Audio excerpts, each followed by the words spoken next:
Sanchez, handang-handa na at giyera kung giyera talaga ang gusto, kontrihan sa angas ng Pinas.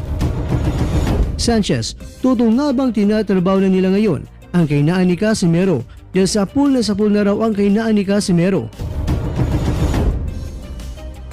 TJ Dueñas, kay talo sa laban pero labis-labis ang pasasalamat sa undisputed super bantamweight world champion na si Naoya Inoue. Kakwento, dito po galing ang mga impormasyon na ibabagi ko sa inyo.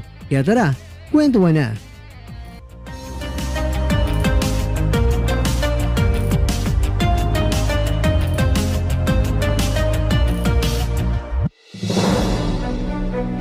Mga kakwento, kung ating titiktikan ang mga pinagagawa ni Sanchez sa kanyang paparating na laban, halos ang mga larawan niya ay puro takbo at pag-akyat niya sa bundok.